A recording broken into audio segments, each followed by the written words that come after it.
Hello, I'm Robert, and this is to talk to you about what we can expect to happen in the next few months, in the next few weeks with Omicron, and then later on in the year. And this is based on the best, most reliable data that you can find. And I follow experts on Twitter. This is maybe the time of the infodemic, but it's also the time of ultra reliable information that any of us can access. And I'll link to some of the good sources in the video description. This article was just shared by Dr. Maria van Kerkhove, who is the technical lead of COVID for the World Health Organization. So I'll go through some of that. But first of all, I'm going to go through some of the recent tweets about the situation in the United Kingdom and other countries. And the subtitle of this article is, the title is there to make you click on it, so I'm not showing that because it can be a little bit scary for the people I help.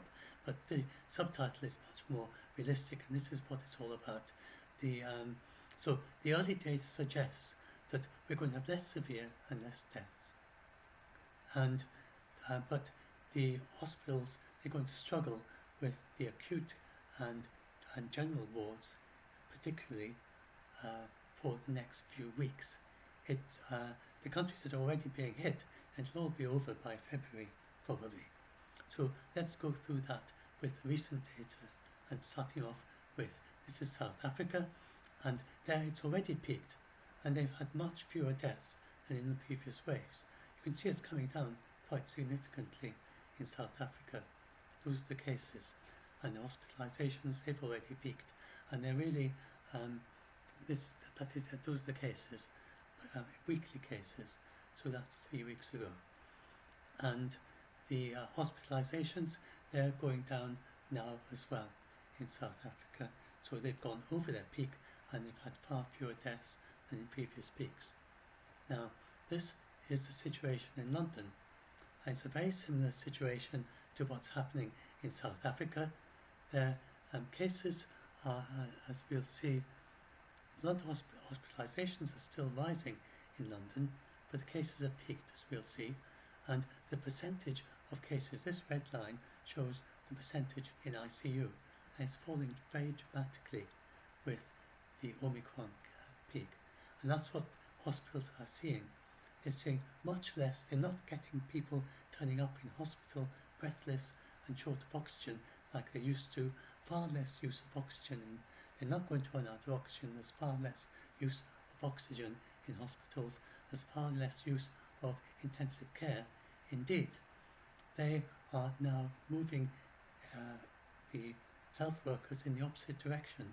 People who used to work in healthcare, in intensive care, are being co-opted on the general wards because there's not so much use in intensive care. And this shows how the case numbers, they've risen steeply and then they've peaked. And the patients are still rising, but they're probably levelling off. Ventilation is hardly rising at all, and deaths are hardly rising. So this is what we expect in the United Kingdom, in England, in a very well vaccinated country. And here's more, but you can see how the cases peak. These are all the different London boroughs. And this shows this is the most reliable data we have, because those cases, then they can be affected because people are not taking enough tests. This is the Public Health England do a survey, a random testing of the population, and this is the prevalence, how many people actually have COVID, not the new cases, but the total prevalence, or if they've still got COVID. And this is already going down. It peaked sometime around Christmas Day. So, especially, at least for London, it looks as if London cases have peaked. And now, there is something you have to be aware of behind this picture. In most age groups it's peaked, but in the older age groups they're still rising, 60 to 79 and 80 plus, then they are still rising in London. And this may be because of mixing over Christmas and New Year, and people infecting their elder relatives, and it just generally spreading from the younger people who have a lot of social mixing to the more elderly. So what we don't have a clear picture of yet is what happens to elderly once they end up in hospital, and what percentage of the elderly over the 60, especially over 80, then what percentage of the elderly will need ventilation and oxygen with Omicron. And we don't have good figures of that from South Africa either, because they have a much younger population. So London will give us our first idea of what happens to elderly, very well vaccinated people. Now the good plus in England is that most of the elderly, not only they're double dose vaccinated, they've even been boosted. So they are very well protected against COVID. So with good luck, then we may have very few even hospitalizations and very few deaths, but it still remains an unknown, so we have that still to see. I think it looks very reasonably promising. Now, when will it peak for the entire country in the United Kingdom? Then this is Dr. Christine Pagel of Independent Sage, and she looked at, we are actually tracking a little bit above the early Sage estimates, and this is the peak that she thinks we're tracking the most closely. This zooms in on it, and you can see that by sometime in February, late February, it's way back to even below the cases before the Omicron surge. So that is what they see as potentially happening, and it may end up being very low down in March. This is one study. Now there are various other patterns, so it's not necessarily that, but this is the one where it's 80% less severe versus Delta, but it's very much more transmissible, and it basically pretty much takes over from Delta, and this is the thing that they see. And so that's what could happen. And as I say, that's about how I should have put that further earlier on. So the plans are afoot to redeploy staff in the opposite direction. And if you're in England, you may well have heard that several hospitals have declared critical situations. This does not mean that they can't care for people. This means that they need powers to take extra actions, such as redeploying people from different departments and getting in people who've retired and other people from other agencies and so on, and basically taking emergency actions. So there are several hospitals in England that have had to take emergency actions. They declared a critical situation. This means that they are having to take emergency actions, and it's actions not to do with ventilators, it's to do with the general, and then if you heard about these cases being seen in that they may need to be seen, these facilities being built in car parks, then this makes some sense as well, because we are talking again about general care rather than intensive care. It'd be quite difficult to look after people in a car park with intensive care, but this is not what they are. They're talking about new buildings, not just tents or something, actual properly built, new mobile units. I'm not sure how they're done, but that can look after people who are, especially people who are about to be discharged from hospitals. So that gives us extra surge capacity in England. So it's not looking too bad in England. We've got, this shows Omicron in other countries around the world, and it's surging everywhere. It's very distinctive. It's a sudden huge spike, way above any previous waves. And we have the two extremes. We've got South Africa, where, well, they had a reasonable amount of vaccination, but they had a huge amount of infection. And then in England, we had less infection, but we had much more vaccination. And if you look at this graphic, and these shows various combinations of infection, and if you look at the legends, they explain only the red are completely unprotected. The pale blue, I think that's people who've been infected, but they've not been vaccinated. Some have been vaccinated and infected. Some have been double dose vaccinated and infected. They're all shaded in different shades of blue. And you see England, at all age groups, and even the young age groups, doesn't go below 16, I don't think. Even the young age groups, then they have a lot that are infected and a fair few that are vaccinated. And I was very pleased to see when I got boosted, the huge long queues, and you've probably seen on TV, even in Craignure in the Isle of Mull, where I live, there's a long queue of people waiting to get the booster. So that's a big plus in England, that a lot of the people, and in Scotland and the UK generally, that a lot of people have been boosted.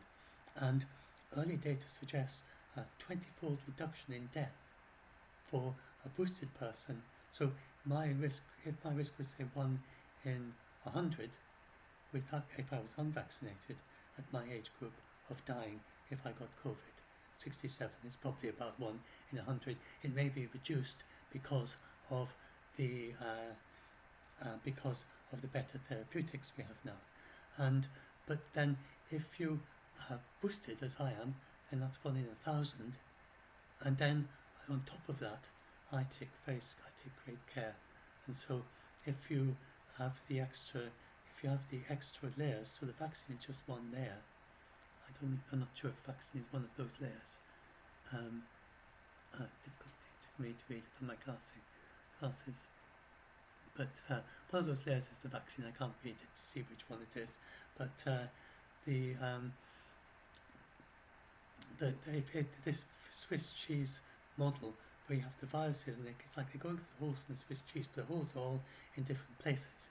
In my case, my risk is just about 0. I've more or less isolated for the duration. I'm going to isolate until the pandemic is finished, or until the health emergency is over, because I can do everything online.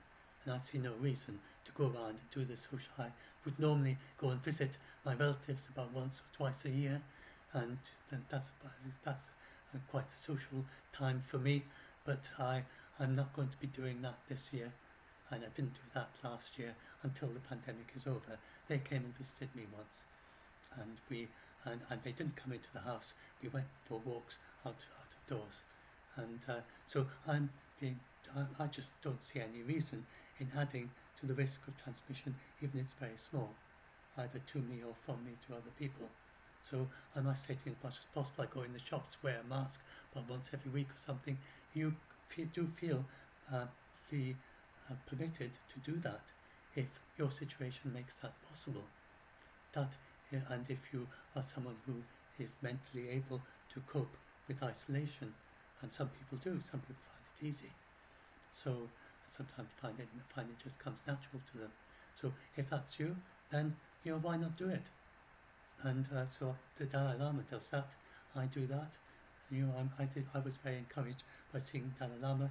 Dalai Lama, he isolated in February 2020, and he is isolating until the pandemic is over, and it will be over.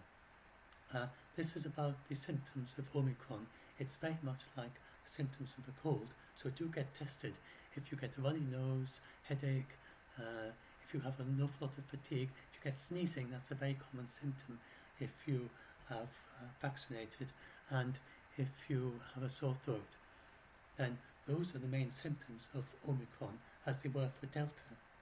And it's very few people get the, it's about half, it's not the majority of people. Many people do still get the coughs and the fever, but the early symptoms for most people are these ones. And the losing your sense of taste and smell is getting much rarer too with these new variants. So do watch out for these and get tested if you get these symptoms.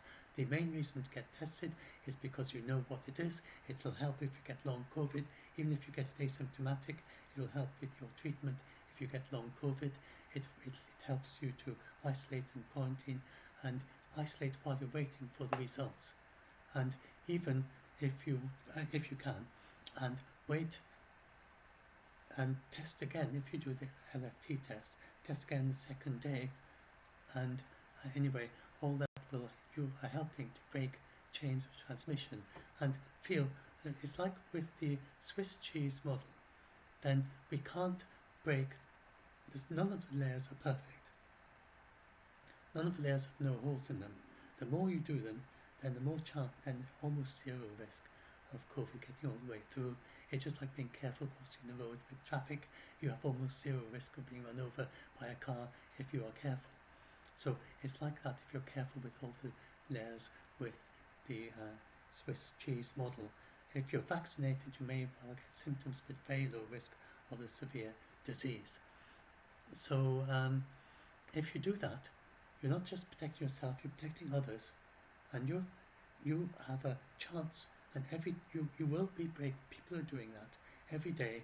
If they're in COVID places, if you're doing that, you're breaking chains of transmission. Every day you're breaking possible chains of transmission, and you never even knew that you broke them. And these chains could have gone through you to someone else in a completely different continent, who might have died, who might have ceded the virus to someone who developed a new variant. You could even be that, totally unknowing, you prevented the next new variant in Africa or South America or in Thailand or whatever, and you never even knew that you prevented it. So, and you may very well prevent people from dying by doing it all. So don't feel that you're doing nothing. Even if you're surrounded by COVID searching, every case has to come from someone, has to come from someone else, has to come from someone else, and one of those people, way back, had been just a bit more careful, it wouldn't have got to you. If you can be just a little bit more careful, then it won't get to some of the people. So you can't stop all the chains of transmission because most of them go through other people, but you can stop most of the chains of transmission that go through you if you do it all. So do think about you're doing it all, not just for you, but for everyone. So that's the summary of the things on the tweets and the basic, and then I'll go through the science here. I think I'll do this as a separate video, so because this video gets rather long, so I've uploaded, I'll stop this one, then I'll do a separate video on this thing about the science, having given you the introduction of some of the background information which some of you may not have from the most recent tweets of the science, which they basically assume and most people, they give a very quick summary here. They don't go into any great detail about what I just explained to you. So I'll upload this, and then I'll do a bit more about the situation here, and then I'll do a third video about the science for those of you interested in the actual scientific details of what they've discovered about the Omicron variant.